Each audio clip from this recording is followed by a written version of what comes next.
وہ اللہ ہی تو ہے جس نے تم کو ایک شخص سے پیدا کیا اور اس سے اس کا جوڑا بنایا تاکہ اس سے راحت حاصل کرے، سو جب وہ اس کے پاس جاتا ہے تو اسے ہلکا سا حمل رہ جاتا ہے اور وہ اس کے ساتھ چلتی پھرتی ہے، پھر جب کچھ بوجھ معلوم کرتی یعنی بچہ پیٹ میں بڑا ہوتا ہے تو دونوں میاں بیوی اپنے پروردگار خدا عز و جل سے التجا کرتے ہیں کہ اگر تو ہمیں صحیح و سالم بچہ دے گا تو ہم تیرے شکر گزار ہوں گے۔ جب وہ ان کو صحیح و سالم بچہ دیتا ہے تو اس بچے میں جو وہ ان کو دیتا ہے اس کا شریک مقرر کرتے ہیں،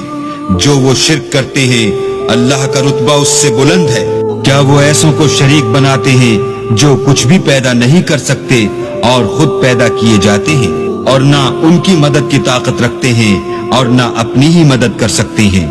اگر تم ان کو سیدھے رستے کی طرف بلاؤ تو تمہارا کہا نہ مانے، تمہارے لیے برابر ہے کہ تم ان کو بلاؤ یا چپ کے ہو رہو۔ مشرکو، جن کو تم اللہ کے سوا پکارتے ہو تمہاری طرح کے بندے ہی ہیں، اچھا تم ان کو پکارو، اگر سچے ہو تو چاہیے کہ وہ تم کو جواب بھی دیں۔ بھلا ان کے پاؤں ہیں جن سے چلیں، یا ہاتھ ہیں جن سے پکڑیں، یا آنکھیں ہیں جن سے دیکھیں، یا کان ہیں جن سے سنیں؟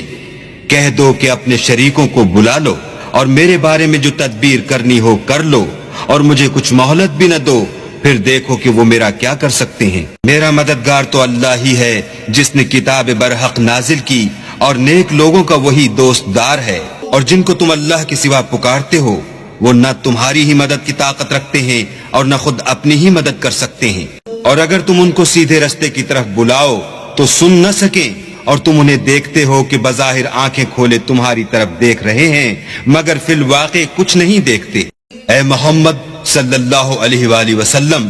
عفو اختیار کرو اور نیک کام کرنے کا حکم دو اور جاہلوں سے کنارہ کر لو۔ اور اگر شیطان کی طرف سے تمہارے دل میں کسی طرح کا وسوسہ پیدا ہو تو اللہ سے پناہ مانگو، بے شک وہ سننے والا اور سب کچھ جاننے والا ہے۔ جو لوگ پرہیزگار ہیں جب ان کو شیطان کی طرف سے کوئی وسوسہ پیدا ہوتا ہے تو چونک پڑتے ہیں اور دل کی آنکھیں کھول کر دیکھنے لگتے ہیں، اور ان کفار کے بھائی انہیں گمراہی میں کھینچے جاتے ہیں، پھر اس میں کسی طرح کی کوتاہی نہیں کرتے۔ اور جب تم ان کے پاس کچھ دنوں تک کوئی آیت نہیں لاتے تو کہتے ہیں کہ تم نے اپنی طرف سے کیوں نہیں بنا لی؟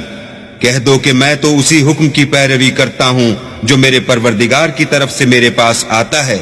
یہ قرآن تمہارے پروردگار کی جانب سے دانش و بصیرت اور مومنوں کے لیے ہدایت اور رحمت ہے۔ اور جب قرآن پڑھا جائے تو توجہ سے سنا کرو اور خاموش رہا کرو تاکہ تم پر رحم کیا جائے، اور اپنے پروردگار کو دل ہی دل میں عاجزی اور خوف سے اور پست آواز سے صبح و شام یاد کرتے رہو،